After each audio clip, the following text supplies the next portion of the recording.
محمد اللهم صل عليه وسلم اللهم صل على سيدنا محمد اللهم صل عليه وسلم اللهم صل على سيدنا محمد اللهم صل عليه وسلم اللهم صل على سيدنا محمد يا ربي صل عليه وسلم بسم الله الرحمن الرحيم إن الحمد لله نحمده ونستعينه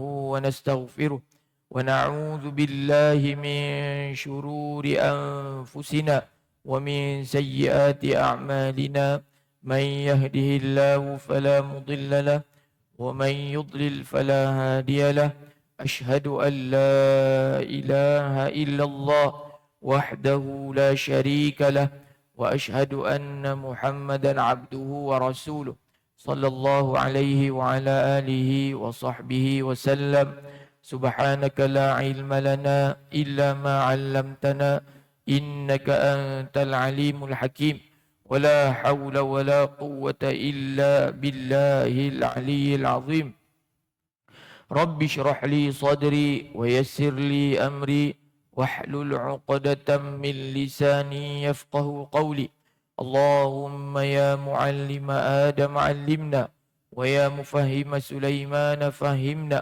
اللهم فقهنا في الدين وعلمنا التأويل آمين آمين آمين يا رب العالمين. Alhamdulillah tuan-tuan dan puan-puan yang dirahmati Allah, syukur kita ke hadrat ilahi kerana dengan izin daripadanya, alhamdulillah pada pagi yang berbahagia ini sama-sama kita dapat bertemu, sama-sama kita dapat berhimpun di masjid kita ini, dapat kita melaksanakan solat fardu subuh secara berjemaah.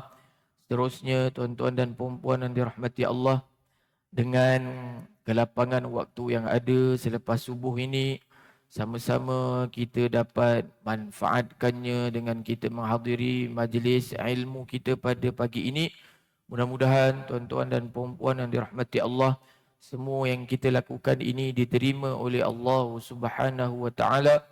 Mudah-mudahan dengan kehadiran kita dalam majlis ilmu pada pagi ini, mudah-mudahan kita mendapat doa kerahmatan, doa kebaikan, doa keampunan daripada para malaikat yang mendoakan orang-orang yang hadir dalam majlis-majlis ilmu. Mudah-mudahan tuan-tuan dan puan-puan yang dirahmati Allah, kita sama-sama akan dapat terus istiqamah menghadiri majlis-majlis ilmu yang diadakan. Mudah-mudahan juga kita akan dapat terus istiqamah menjadi hamba Allah Subhanahu wa taala yang taat kepada perintahnya, sehinggalah kita bertemu dengan Allah Subhanahu wa taala. Mudah-mudahan Allah Subhanahu wa taala akan mengurniakan kita semua husnul khatimah, pengakhiran yang baik.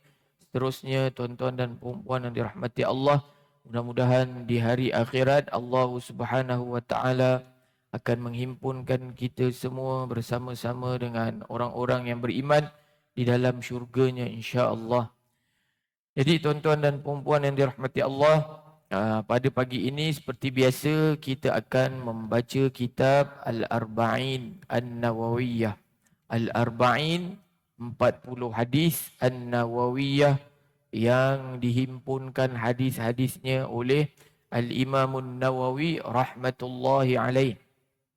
Al-Imam An-Nawawi namanya yang sebenar adalah Muhyiddin Abu Zakaria Yahya bin Sharaf An-Nawawi. Al-Imam Muhyiddin Abu Zakaria Yahya bin Sharaf An-Nawawi, terkenal dengan panggilan Al-Imam An-Nawawi kerana dinisbahkan kepada tempat kelahiran beliau. yang bernama Nawa, iaitu salah sebuah wilayah di Damsyik, Syria. Jadi tuan-tuan dan puan-puan yang dirahmati Allah, terkenallah Al-Imam Nawawi ini dengan panggilan An-Nawawi. Tuan-tuan dan puan-puan yang dirahmati Allah, kita pada kuliah yang lepas kita sampai kepada hadis yang ke-22. Hadis yang ke-22, kita dah baca sedikit huraian berkenaan dengan hadis yang ke-22. Jadi insya-Allah pada pagi ini kita akan sambung membaca huraian hadis yang ke-22. Jadi sebelum kita menyambung huraian hadis yang ke-22 ini, tuan-tuan dan puan-puan yang dirahmati Allah, saya bacakan terlebih dahulu hadis yang ke-22, muka surat yang ke-259.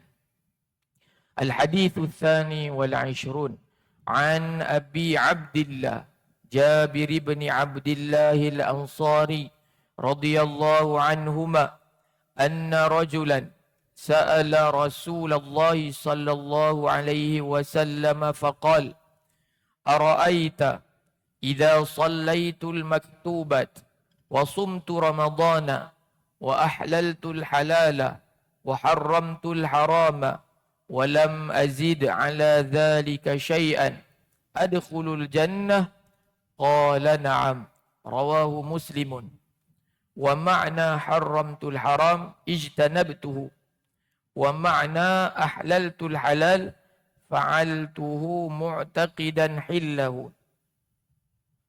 Yang bermaksud dari Abi Abdillah Jabir bin Abdullah al-Ansari radhiyallahu anhuma, bahawasanya seorang lelaki telah bertanya Rasulullah sallallahu alaihi wasallam, lalu ia berkata, apakah pendapat engkau ya Rasulullah jika aku salat yang wajib dan aku puasa Ramadan dan aku halalkan yang halal dan aku haramkan yang haram dan aku tidak menambahkan sesuatu atas yang demikian itu, adakah aku boleh masuk syurga? Sabda Rasulullah sallallahu alaihi wasallam, ya, masuk syurga.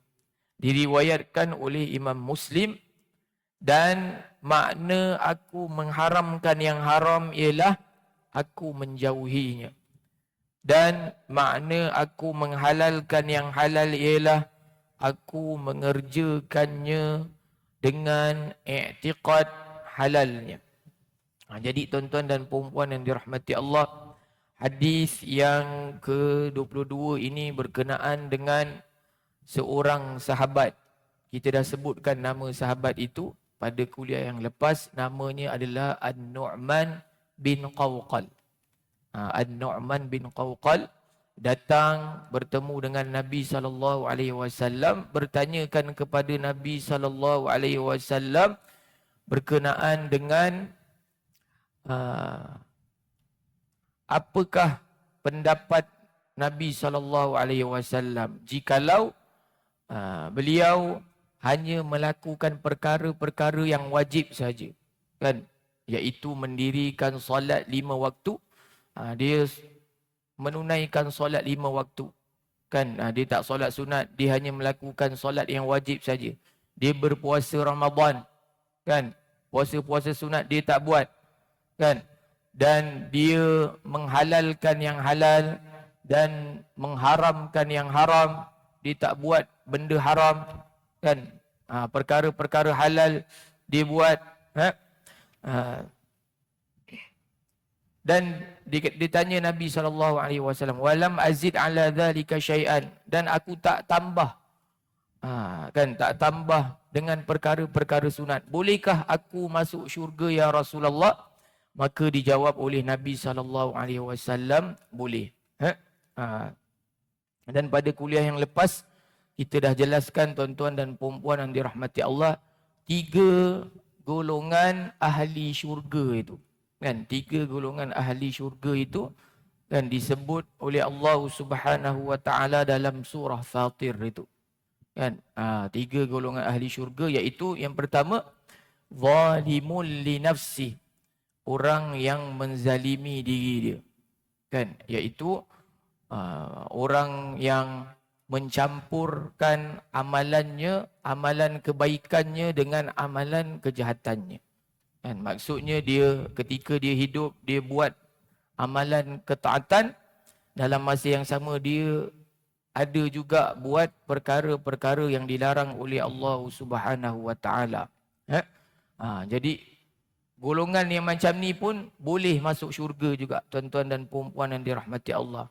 Tetapi dengan syarat amal ketaatannya itu lebih banyak daripada amal kejahatan, kan?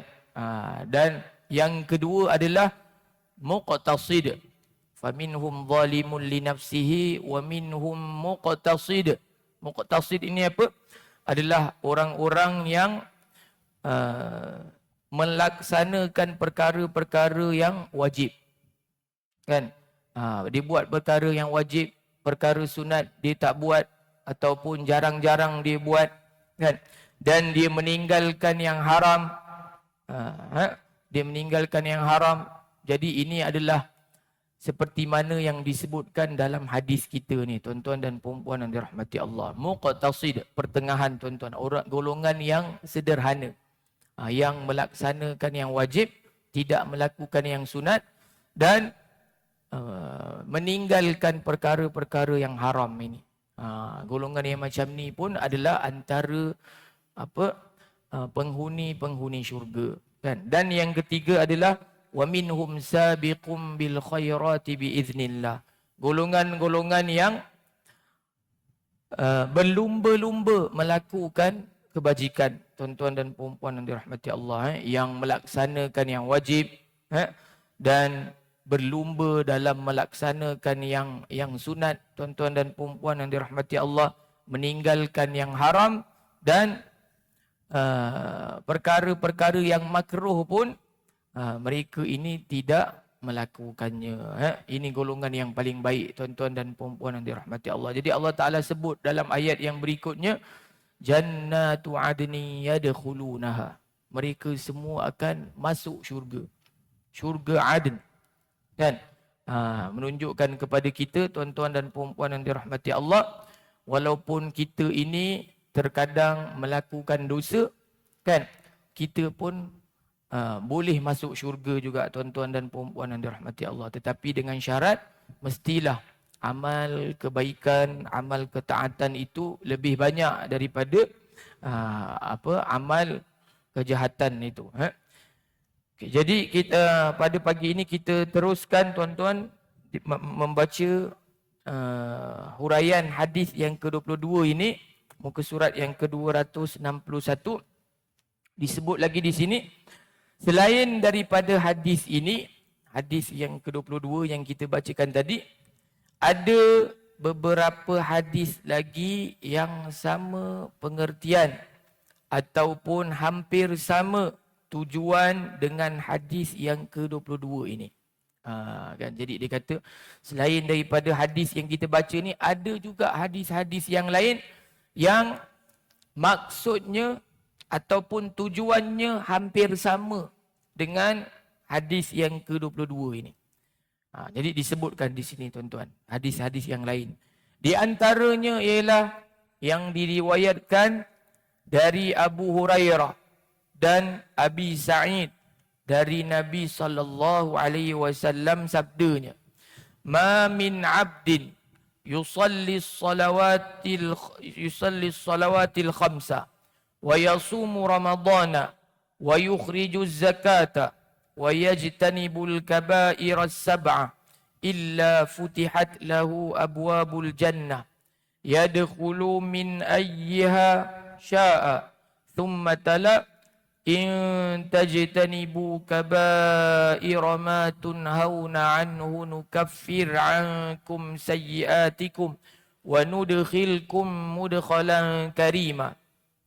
Yang bermaksud, tiada dari seorang hamba yang mendirikan solat-solat yang 5 waktu, puasa bulan Ramadan, mengeluarkan zakat, dan menjauhi dosa-dosa besar yang 7, melainkan balasannya ialah dibukakan baginya segala pintu syurga yang ia masuk ke dalamnya dari mana-mana bahagian yang ia kehendaki.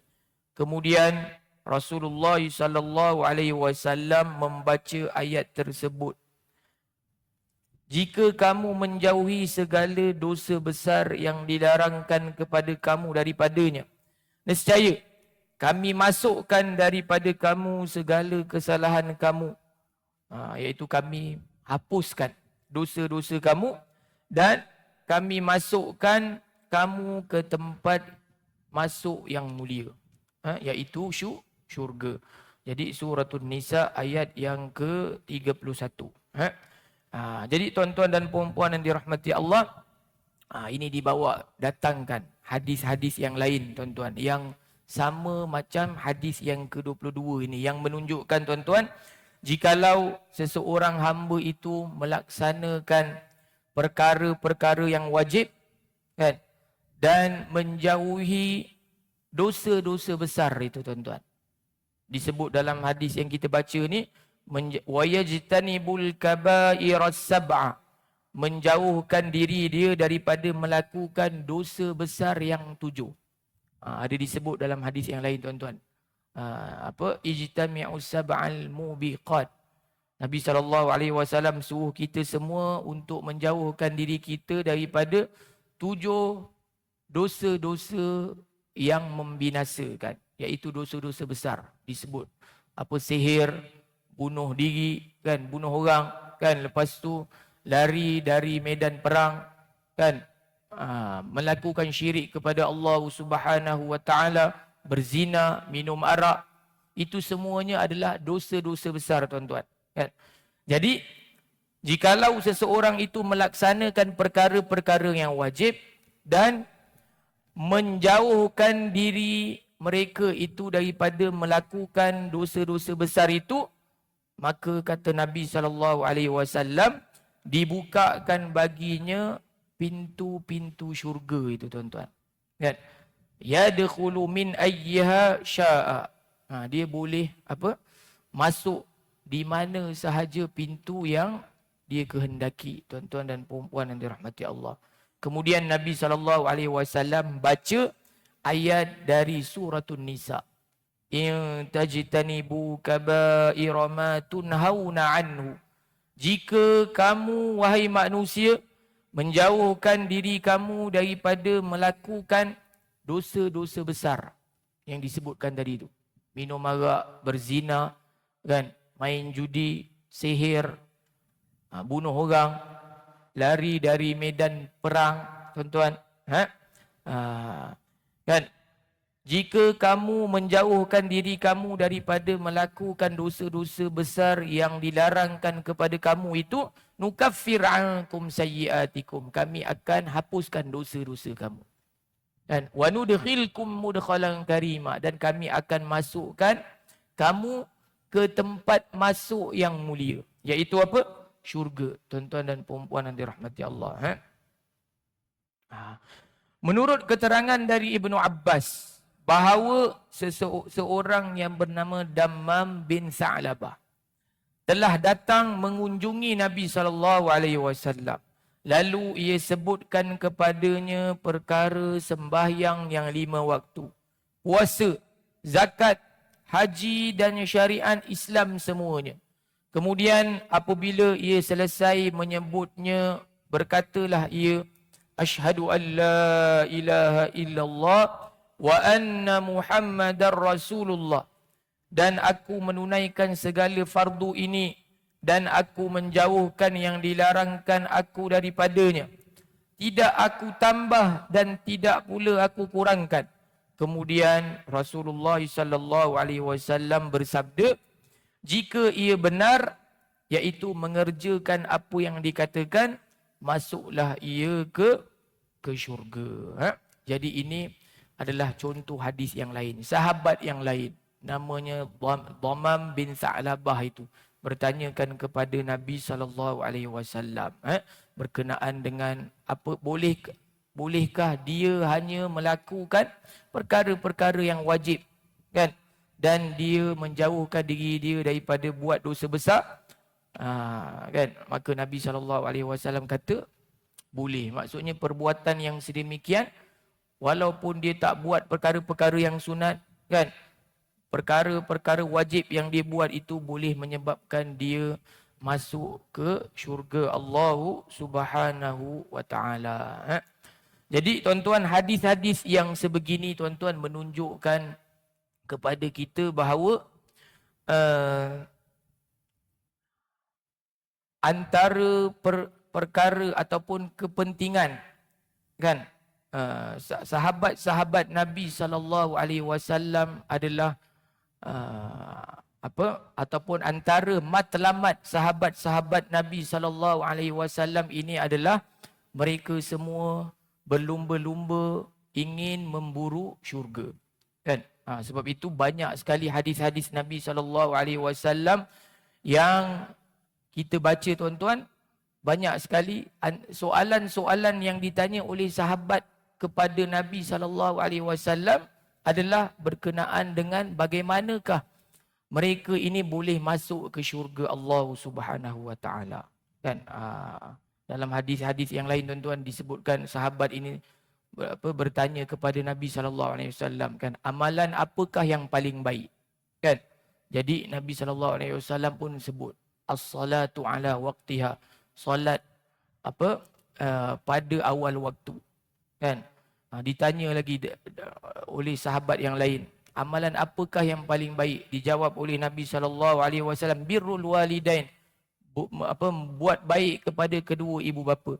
Jadi kan, dan soalan-soalan yang lain, ya Rasulullah, tunjukkan kepada aku satu amalan yang kalau aku buat boleh masuk syurga. Jadi Nabi SAW pun berikan jawapan, kan? Jadi tuan-tuan dan puan-puan yang dirahmati Allah, hadis-hadis yang sebegini menunjukkan kepada kita bahawa matlamat utama sahabat-sahabat Nabi ini adalah memburu syurga Allah Subhanahu wa taala, kan? Bukanlah matlamat utama mereka itu mencari harta, kan? Mencari jawatan, mencari kesenangan dunia itu, tuan-tuan dan puan-puan yang dirahmati Allah, kan? Sebab kalaulah soalan-soalan mereka itu berkaitan dengan memburu keduniaan ini, tuan-tuan, sudah pastilah ada disebut dalam hadis-hadis Nabi SAW, kan? Ini semua hadis-hadis Nabi SAW yang kita baca semuanya menunjukkan bahawa sahabat-sahabat ini bertanya kepada Nabi SAW bagaimanakah ingin sampai ke syurga Allah Subhanahu wa taala. Dan ini juga menunjukkan kepada kita bahawa harus untuk kita berniat, kan? Maksudnya kalau kita berniat melakukan amalan itu untuk kita mendapat syurga Allah Subhanahu wa taala, kan? Sebab gitulah yang dibuat oleh sahabat-sahabat Nabi SAW, kan? Ditanya kepada Nabi SAW, ya Rasulullah, tunjukkan kepada aku amalan yang boleh bawa aku ke syurga, kan? Yang boleh bawa aku ke syurga. Seperti mana ada satu hadis, tuan-tuan dan puan-puan yang dirahmati Allah, datang seorang sahabat Nabi SAW, kan? Sahabat ini, tuan-tuan, dia menolong Nabi SAW dalam menunaikan suatu hajat. Dia tolong Nabi SAW. Jadi bila dia tolong Nabi SAW menyelesaikan satu hajat, satu keperluan Nabi SAW, maka Nabi SAW berkata kepadanya, Is'al madza turid. Dan Nabi kata, mintalah apa yang kau nak. Nabi seolah-olah Nabi SAW nak bagi dia upah, kan? Bila dia dah tolong Nabi SAW menyelesaikan sesuatu keperluan, jadi Nabi pun tanya dia, Sekarang ni kau minta apa yang kau nak. Kan? Maka apa yang diminta oleh sahabat ini, jadi sahabat ini pun berkata, as'aluka murafaqataka fil jannah. Rasulullah, aku minta kepada engkau, aku nak bersama-sama dengan engkau di dalam syurga. Tengok tuan-tuan, sahabat Nabi kan, dia tak ada minta duit, dia tak ada minta jawatan, kan? Dia tak ada minta kesenangan-kesenangan dunia. Yang menjadi keutamaan sahabat-sahabat Nabi ini adalah syurga, tuan-tuan. Kan? Bila di offer oleh Nabi, kau dah tolong aku, sekarang ni minta apa yang kau nak aku bagi. Kan? Jadi dia apa yang dia minta, dia kata, ya Rasulullah, aku minta supaya aku bersama-sama dengan engkau di dalam syurga nanti. Kan? Dan Nabi kata, au ghaira zalik, Nabi kata selain daripada tu, selain daripada permintaan ini, dijawab lagi oleh sahabat ini, dia kata qala huwa dzaka. Dia kata ini yang aku minta, tak ada yang lain. Kan? Tengok betapa bersungguhnya sahabat-sahabat Nabi ini dalam memohon ataupun meminta syurga, ataupun keutamaan mereka itu adalah perkara-perkara yang berkaitan dengan hari akhirat. Maka dijawab oleh Nabi SAW, fa'inni ala nafsik bikasratis sujud. Kan? Nabi kata, kalau engkau nak bersama-sama dengan aku di dalam syurga, maka Nabi SAW bagi kepada dia suatu amalan yang boleh membawanya ke syurga. Iaitu apa? A'in ala nafsika bikasratis sujud. Kan? Iaitu engkau banyakkanlah sujud. Iaitu apa? Banyakkanlah sembahyang. Kan? Menunjukkan kepada kita bahawa apabila seseorang itu banyak melakukan solat tu, tuan-tuan, kan, maka boleh membawanya ke syurga. Dengan banyaknya solat, kan, solat yang wajib, solat-solat yang sunat itu boleh membawa seseorang ke syurga Allah Subhanahu wa taala. Tuan-tuan dan puan-puan yang dirahmati Allah, para nabi, kan, para nabi ataupun para nabi dan rasul, mereka sendiri, tuan-tuan dan puan-puan yang dirahmati Allah, berdoa meminta kepada Allah Subhanahu wa taala untuk masuk syurga. Kan? Contohnya Nabi Ibrahim itu. Dalam surah Syu'ara, Nabi Ibrahim alaihissalam memohon kepada Allah Subhanahu wa taala supaya Allah Taala mengurniakan baginya syurga itu. Kan? Allah disebutkan waj'alni min warasati jannatin na'im. Kan? Yang bermaksud, jadikanlah aku daripada orang-orang yang mewarisi syurga. Syurga yang penuh kenikmatan. Kan? Jadi para nabi sendiri, tuan-tuan, mereka berdoa meminta kepada Allah Subhanahu wa taala supaya mereka dimasukkan ke dalam syurga. Waj'alni min warasati jannatin na'im. Ini doa Nabi Ibrahim. Jadikanlah aku daripada orang-orang yang mewarisi syurga yang penuh kenikmatan. Kan? Hatta Nabi kita SAW sendiri banyak sekali doa-doa yang maksur daripada Nabi SAW yang menunjukkan Nabi SAW memohon syurga kepada Allah Subhanahu wa taala. Allahumma inna nas'alukal jannah. Allahumma inna nas'aluka ridhaka wal jannah wa na'udzubika min sakhatika wan nar. Ya Allah, ya Tuhanku, aku berlindung ataupun kami meminta kepadamu syurga, keridhaanmu dan syurgamu. Kan? Wa na'udzubika min sakhatika, dan kami berlindung kepadamu dari kemarahanmu dan neraka. Kan? Jadi tuan-tuan dan puan-puan yang dirahmati Allah, hadis-hadis yang sebegini menunjukkan kepada kita bahawa harus, kan, boleh untuk kita beramal kerana syurga.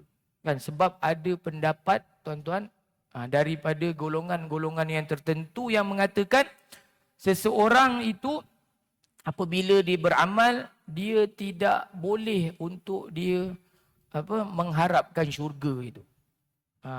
Kan? Jadi pendapat yang sebegini adalah tidak tepat, tuan-tuan dan puan-puan yang dirahmati Allah, kan?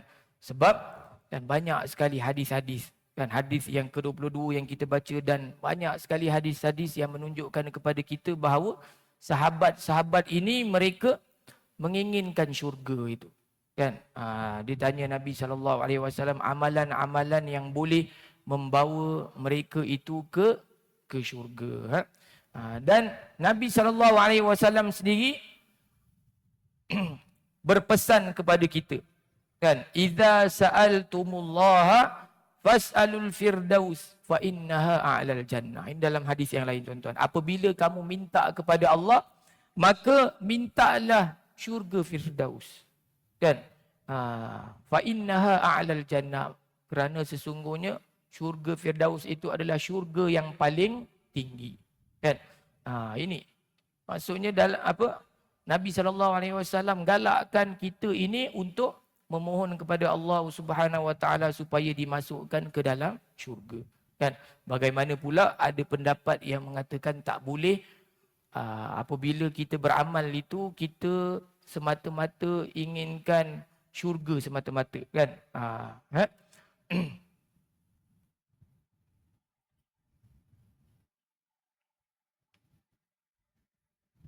Dan dalam hadis yang lain, tuan-tuan dan puan-puan yang dirahmati Allah, disebutkan qumu ila jannatin 'arduhas samawati wal ard, kan? Kamu bangkitlah, kan, untuk menuju ke syurga yang luasnya langit dan bumi, kan? Nabi SAW suruh kita bersedia, suruh kita buat amal yang mana amalan ini boleh membawa kita ke syurga yang luasnya langit dan bumi. Jadi tuan-tuan dan puan-puan yang dirahmati Allah, itulah hadis-hadis Nabi SAW yang menunjukkan kepada kita bahawa maksudnya boleh untuk kita melakukan amalan itu untuk kita berniat untuk kita menuju ke syurga Allah Subhanahu Wa Taala. Seterusnya, tuan-tuan dan puan-puan yang dirahmati Allah, sambungan lagi disebut kat sini, halalkan yang halal, haramkan yang haram. Dalam hadis yang ke-22 ini ada disebutkan wa ahlaltul halal wa haramtul haram, kan? Aku menghalalkan yang halal dan aku mengharamkan yang haram. Pada hadis tersebut ada ditegaskan bahawa Nu'man selain beribadat kepada Allah sesuai dengan yang diperintahkan pada waktu itu, ia menyatakan pula bahawa aku, katanya, halalkan yang halal dan haramkan yang haram, dan aku tidak menambahkan lagi amal-amal yang lain yang tidak diwajibkan. Artinya dia padakan sahaja yang wajib itu. Ini bererti bahawa ia tetap patuh menurut hukum yang telah ditetapkan, iaitu yang halal dikerjakan, yang haram tidak dikerjakan. Kerana kalau yang haram dikerjakan juga, lebih-lebih lagi kalau yang haram itu dari bahagian dosa yang besar, maka tentulah terdapat satu halangan yang menyekat masuk ke syurga, kan? Maksudnya, tuan-tuan, perbuatan dosa ini, lebih-lebih lagi dosa besar itu, boleh menghalang seseorang itu untuk menuju ke syurga Allah Subhanahu Wa Taala. Kerana menurut pendapat yang diperolehi dari hadis-hadis yang sahih, bahawa mengerjakan setengah dari dosa-dosa besar menyebabkan terhalang masuk ke syurga. Ada dalam hadis, tuan-tuan, yang menunjukkan bahawa apabila seseorang itu melakukan dosa-dosa besar itu, dosa-dosa besar yang dia lakukan itu boleh menghalangnya masuk ke dalam syurga itu, tuan-tuan. Di antara hadis-hadis itu ada yang menyatakan bahawa tiada masuk syurga orang yang memutuskan silaturrahim. Kan jadi apa? Memutuskan silaturrahim itu adalah salah satu dosa besar yang selalu orang kita buat, tuan-tuan. Kan? Selalu dia tidak bertegur siapa itu. Kan? Dalam hadis Nabi SAW bersabda, la yadkhulul jannah qati'ur rahim. Tidak akan masuk syurga orang yang memutuskan silaturrahim itu.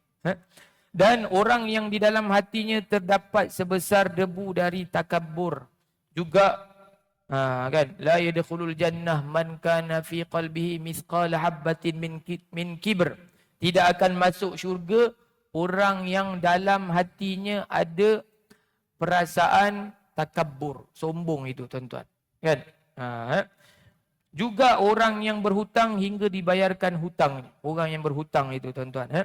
Begitu pula orang-orang yang beriman itu sewaktu melalui sirat atau jambatan, diberhentikan mereka di atasnya untuk diperiksa segala kezaliman mereka yang telah dilakukan di dunia serta diputuskan. Ketika manusia itu melalui sirat, titian sirat itu, tuan-tuan, kan, maka malaikat akan berhentikan dulu, kan, ditanya dulu, adakah dosa-dosa besar yang dia lakukan itu, kan, ataupun ada disebut sini perbuatan-perbuatan zalim yang dilakukan sewaktu dia hidup, kan. Sementara itu di antara ulama salaf ada yang berkata bahawa seorang lelaki akan ditahan di pintu syurga selama 100 tahun kerana dosa yang telah dikerjakan di dalam dunia. Kan? Ini disebut. Ulama salaf yang menyebut bahawa akan ada nanti seorang yang ditahan di pintu syurga selama 100 tahun. Tak boleh masuk syurga. Kerana apa? Kerana dosa besar yang dilakukan sewaktu dia hidup di dunia, tuan-tuan. Semua itu dikatakan sebagai halangan atau rintangan yang menegah seseorang untuk masuk syurga. Walaupun tidak secara terus-menerus, tetapi sekurang-kurangnya melambatkan masa kemasukannya. Jadi, tuan-tuan, hadis-hadis yang kita baca ini semuanya menunjukkan kepada kita bahawa dosa-dosa besar itu boleh menghalang kita daripada menuju ke syurga Allah Subhanahu wa taala. Dan dalam hadis yang ke-22 itu disebutkan wa ahlaltul halal wa haramtul haram.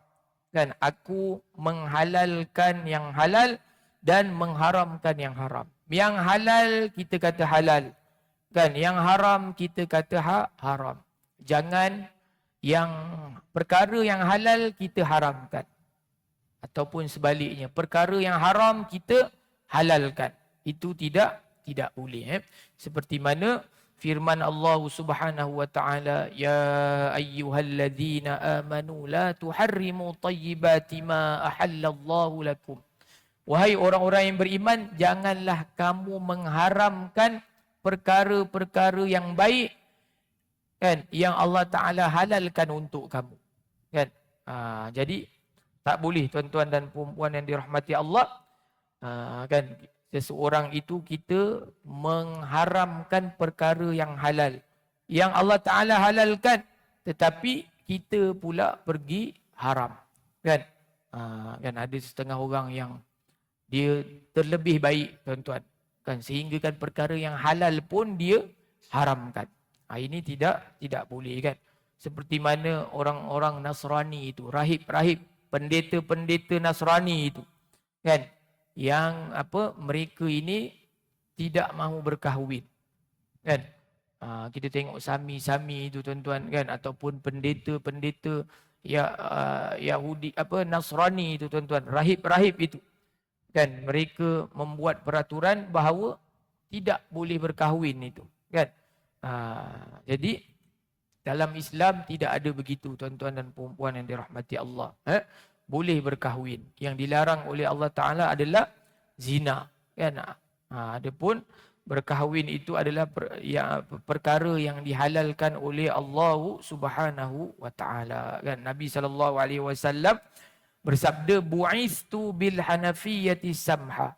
Dan aku dibangkitkan dengan agama yang bebas daripada perbuatan-perbuatan syirik, Hanafiyah as-samha, kan, dan agama yang bertoleransi, kan, agama yang mudah, tuan-tuan dan puan-puan yang dirahmati Allah.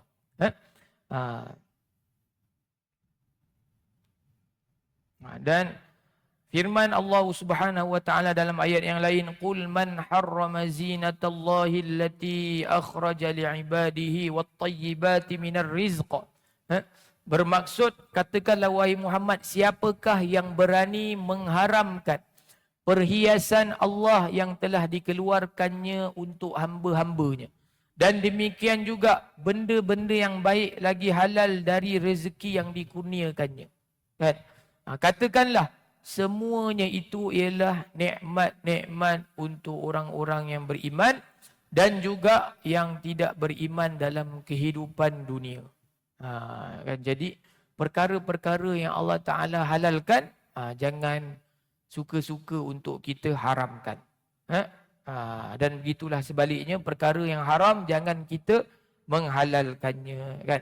Kerana ayat yang kita bacakan tadi itu kan ditujukan kepada orang-orang musyrikin itu, tuan-tuan. Orang-orang musyrikin yang melarang, kan, di zaman jahiliyah itu, tuan-tuan, mereka melarang manusia yang melakukan, orang-orang yang melakukan tawaf itu daripada memakai pakaian. Kan? Kan mereka kata tak boleh untuk melakukan ibadat tawaf itu dengan memakai pakaian itu. Kan? Kerana apa? Kerana dia kata pakaian yang dipakai itu adalah pakaian yang ketika mana mereka pakai pakaian tersebut, ketika itu mereka melakukan dosa. Kan? Jadi pakaian yang dipakai itu dia kata penuh dengan dosa. Kan? Maka apabila mereka nak beribadat kepada Allah dengan melakukan ibadat tawaf itu, mereka melarang orang-orang yang ingin melakukan ibadat tawaf itu daripada memakai pakaian. Kan mereka kata pakaian yang kau pakai itu adalah penuh dengan dosa. Kan? Sebab ketika kau pakai pakaian itu, engkau main judi, engkau pukul orang, kan? Engkau buat zalim dekat orang, engkau minum arak, kan? Jadi bila engkau nak buat tawaf, tak boleh untuk kau memakai pakaian, kan? Jadi ini yang dilakukan oleh orang-orang jahiliyah itu. Jadi bila mereka nak buat ibadat tawaf ini, mereka bertelanjang, kan? Jadi Allah Ta'ala sebut, qul man harrama zinatallah. Siapakah yang berani mengharamkan perhiasan yang telah dikeluarkannya untuk hamba-hambanya? Benda tu Allah Ta'ala halal. Benda yang halal diharamkan oleh orang-orang musyrikin itu, tuan-tuan. Orang-orang kafir itu. Kan?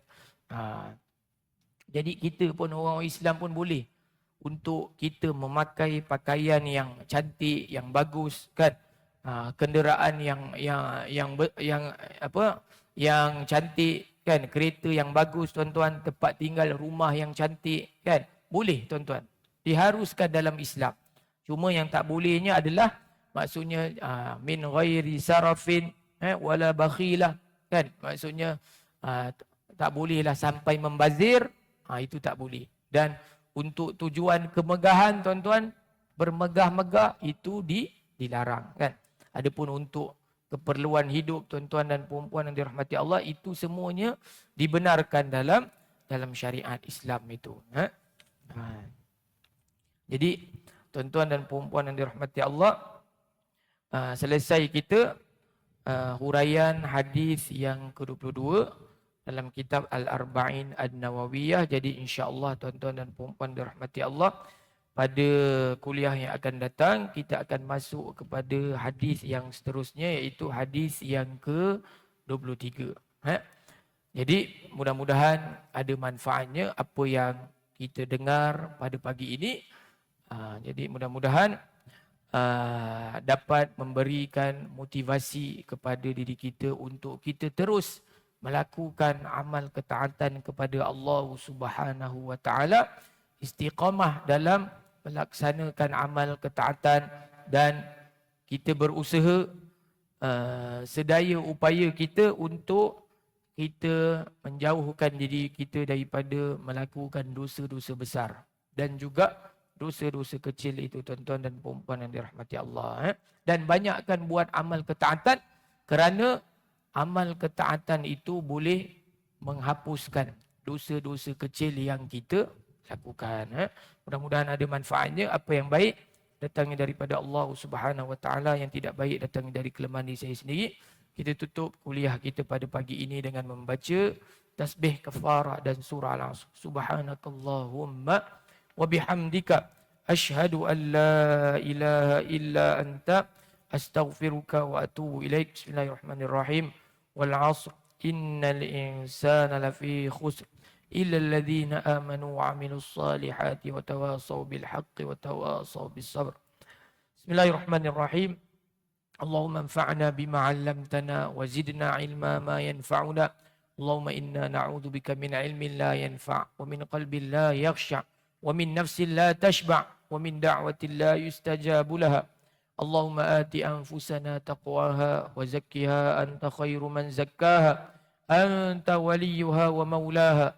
Rabbana atina fid dunya hasanah wa fil akhirati hasanatan wa qina 'adzaban nar. Wa sallallahu ala nabiyyina Muhammadin wa ala alihi wa sahbihi wa sallam. Walhamdulillahi rabbil alamin. Wa barakallahu fiikum. Wassalamu alaikum warahmatullahi wabarakatuh.